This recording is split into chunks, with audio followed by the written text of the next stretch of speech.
बंदा जब दूसरे की तरफ देखे कि अल्लाह ने उसको नेमत अता फरमाई है और वो ये चाहे कि ये नेमत उससे छिन जाए और उसके पास आ जाए, तो ये हसद की अलामत है। अल्लाह ताला फरमाते हैं कुल आऊज़ु बिरब्बिल फलक, और आखिरी आयत है सूरत की, व मिन शर्रि हासिदिन इज़ा हसद। कहो मैं सुबह के रब की पनाह मांगता हूँ और हासिद करने वाले की हसद से जब वो हसद करे।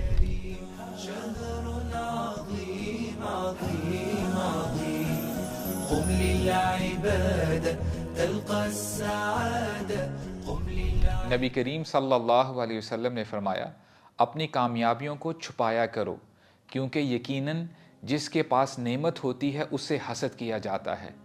इब्ने कसीर रहमहुल्लाह फरमाते हैं, अपनी नेमतों को छुपाओ यहाँ तक कि वो खुद ज़ाहिर हो जाएं या सामने आ जाएं। मिसाल के तौर पे कुछ पेरेंट्स अपने बच्चे के इस दुनिया में आने से पहले पहले बहुत खुशी मनाते हैं और लोगों को बताते फिरते हैं। आपको नहीं पता कि आपसे कौन हसद करता है, और ऐसा करने से नज़र लगने का ख़तरा भी होता है। हसद बहुत सी चीज़ों की वजह से हो सकता है। किसी से नफ़रत करना दिल में, तकब्बुर, low self esteem, inferiority complex, ख़ुद लीडरशिप और स्टेटस चाहना, माल और दुनियावी चीज़ों की शदीद मोहब्बत रखना, ये सब चीज़ें हसद का बाइस बन सकती हैं। और ये चाहिए कि कहने वाला और हर सुनने वाला अपने आप को देखे कि ये सिम्टम्स उसके अंदर तो नहीं। हसद छोटी चीज़ों से लेकर बड़ी चीज़ों के बारे में भी हो सकता है। मिसाल के तौर पे कपड़े, ज्वेलरी, वॉच, या किसी का घर, माल, गाड़ी, जॉब, बिजनेस, उसकी फेम या और कोई दुनियावी सक्सेस हो। चाहे वो कुलीग की प्रमोशन हो या किसी के हस्बैंड या वाइफ को देखकर ये ख्वाहिश करना कि उनका रिलेशन ख़राब हो जाए, और दिल में ये बात आना कि ये इतने खुश क्यों हैं। जहन में इस बात का आना कि मैं ज़्यादा हकदार था इस चीज़ का। बंदा एक्चुअली अपनी इस इंटेंशन से ज़ाहिर करता है कि अल्लाह ने गलती की है उसको देकर और आपको महरूम करके। और अगर आप ऑनलाइन कुछ भी पोस्ट करते हैं सिर्फ ये बताने के लिए कि मैं भी किसी से कम नहीं, और compete करते हैं दूसरों की अकम्पलिशमेंट्स के साथ। नबी करीम सल्लल्लाहु अलैहि वसल्लम ने फरमाया, अल ऐनु हक़, नज़र बरहक है। और फिर फरमाया आप सल्लल्लाहु अलैहि वसल्लम ने, हसद नेकियों को ऐसे ख़त्म कर देता है जैसे आग सूखी लकड़ी या घास को ख़त्म कर देती है। अल्लाह ताला फरमाते हैं, जो बंदा अपने दिल में जेलसी पालता है वो मेरी नेमतों का दुश्मन है। इसका मतलब ये है कि ये बंदा डाउट करता है अल्लाह के अल अलीम और अल हकीम होने पे। ये भूल जाता है कि अल्लाह बेहतर जानते हैं बंदे के लिए क्या अच्छा है और क्या बुरा।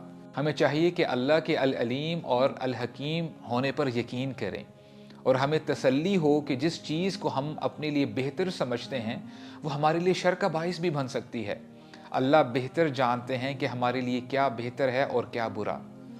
जब भी ऐसी नेगेटिव थॉट आए दूसरे के बारे में, तो रिमाइंड करवाएं अपने आप को कि ये फीलिंग आपको एंग्जाइटी और डिप्रेशन तक लेके चली जाएगी। अपने आप को रिमाइंड करवाएं, हसद से ना सिर्फ आखिरत ख़राब होती है बल्कि दुनिया का सुकून भी चला जाता है। और ये याद रहे कि हसद करने वाला क़यामत के दिन अपनी नेकियां दूसरों को दे रहा होगा और दूसरों के गुनाह ले रहा होगा। कुछ प्रैक्टिकल स्टेप्स हैं जिनसे ये बीमारी ख़त्म भी हो सकती है अल्हम्दुलिल्लाह।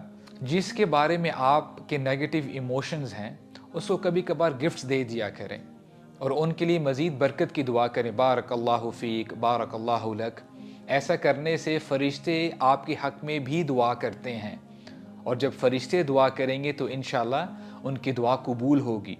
अल्लाह ताला फरमाते हैं, वमन यूक़ शुह्ह नफ्सिही फ़उलाइका हुमुल मुफ़्लिहून। जो अपने नफ्स की तंगी से बचा लिया गया, यकीनन यही तो सबसे बड़ी कामयाबी है। कोशिश करें कि हर चीज़ ऑनलाइन पोस्ट ना करें।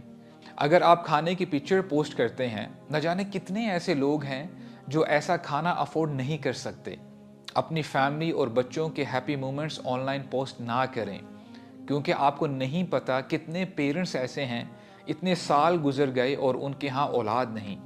हम गौर तो करें कि नेकियां करना इतना आसान नहीं है।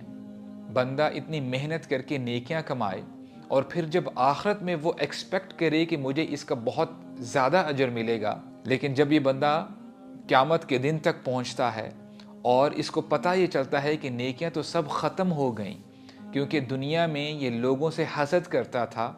इससे बढ़कर और क्या नुकसान हो सकता है। हसद की बीमारी से बचने का एक बेहतरीन इलाज ये भी है कि जब भी आप दूसरों को देखें और उनकी नेमतों की तरफ आपकी निगाह जाए तो उनको बरकत की दुआ दें और अल्लाह से ये दुआ करें कि ए अल्लाह मुझे भी ये नेमत अता फ़रमाएं। अल्लाहुम्मा इन्नी असअलुका मिन फ़ज़लिक, ए अल्लाह मैं आपसे आपके फ़ज़ल का सवाल करता हूँ। और अगर आपने एक कंपटीशन किसी से करना ही है तो नेक कामों में एक दूसरे से आगे बढ़ने की कोशिश करें।